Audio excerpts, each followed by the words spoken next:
ഭൂലോക വ്യാപകമായി ജനകോടികൾ അത്യാഹ്ലാദപൂർവം ക്രിസ്മസ് ആഘോഷിക്കുകയാണ്. പ്രപഞ്ചസൃഷ്ടാവായ ദൈവത്തിൻ്റെ പ്രിയപുത്രൻ ഈ താണലോകത്തിൽ കേവലൊരു മനുഷ്യനായി ഇറങ്ങി വന്നത് ലോകത്തിൽ സംഭവിക്കാവുന്ന ഏറ്റവും വലിയ അത്ഭുതമാണ്. ക്രിസ്മസ് അർത്ഥവത്തായ ഒരു ആഘോഷമാണ്. വിശുദ്ധ ബൈബിളിൽ ഉത്സവങ്ങളുടെ ഒരു നീണ്ട നിര തന്നെ കാണാനായിട്ട് കഴിയും. ഉത്സവങ്ങൾക്ക് ദൈവം വളരെ പ്രാധാന്യതയാണ് നൽകുന്നത്. ഇസ്രായേൽ ജനങ്ങൾ ആചരിച്ചു വരുന്നതായ പെസഹ പെരുന്നാൾ, അതേപോലെ പെന്തക്കോസ്ത് പെരുന്നാൾ, കൂടാര പെരുന്നാൾ, വലിയവനായ ദൈവം തമ്പുരാൻ ഇസ്രായേൽ ജനങ്ങളെ 430 വർഷക്കാലം ഈജിപ്തിൽ അടിമത്തത്തിൽ നിന്ന് മോചിപ്പിക്കുന്നതിന് വേണ്ടി ഒരു പെസഹ ആചരിക്കാനായി നിർദ്ദേശിച്ചു.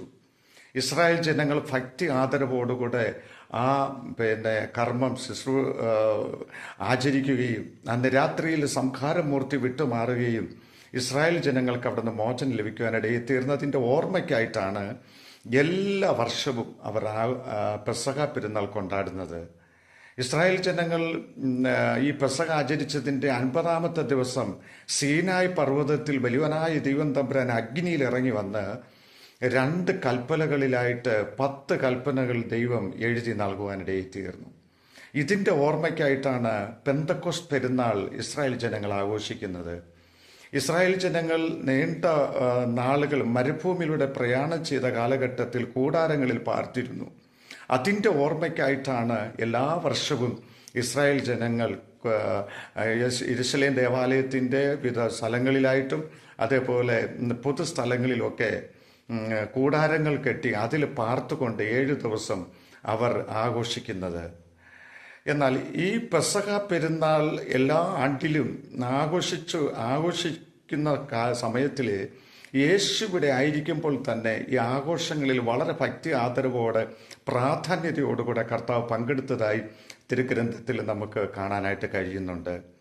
ഉത്സവങ്ങളിൽ കർത്താവ് കടന്നു പോവുകയും വചനം സംസാരിക്കുകയും അത്ഭുതങ്ങൾ പ്രവർത്തിക്കുകയൊക്കെ ചെയ്തത് നമുക്ക് വ്യക്തമായി കാണാൻ കഴിയുന്നുണ്ട്.